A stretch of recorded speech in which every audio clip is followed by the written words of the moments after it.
السلام عليكم ورحمة الله وبركاته. معكم نيكسوس في فيديو جديد. في هذا المقطع سنتحدث عن موعد مباراة ريال مدريد وريال بيتيس والقنوات الناقلة وتوقيت المباراة بالتفصيل، فتابعوا معنا للنهاية، حيث تتجه أنظار عشاق كرة القدم الإسبانية إلى ملعب سانتياغو برنابيو الذي يحتضن مواجهة قوية تجمع بين ريال مدريد وريال بيتيس ضمن منافسات الجولة 18 من الدوري الإسباني.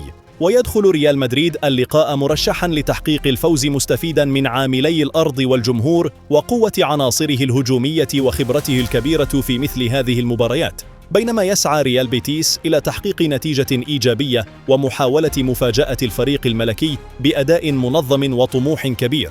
وتقام المباراة يوم الأحد 4 من شهر يناير سنة 2026، وتنطلق صافرة البداية في تمام الساعة 4:15 مساء بتوقيت المغرب، 5:15 مساء بتوقيت الجزائر وتونس، 6:15 مساء بتوقيت مكة المكرمة، على أن تنقل المباراة مباشرة عبر قناة بي إن سبورتس 1 HD في مواجهة منتظرة تجمع بين القوة والخبرة والطموح في أجواء كروية حماسية لا تفوت.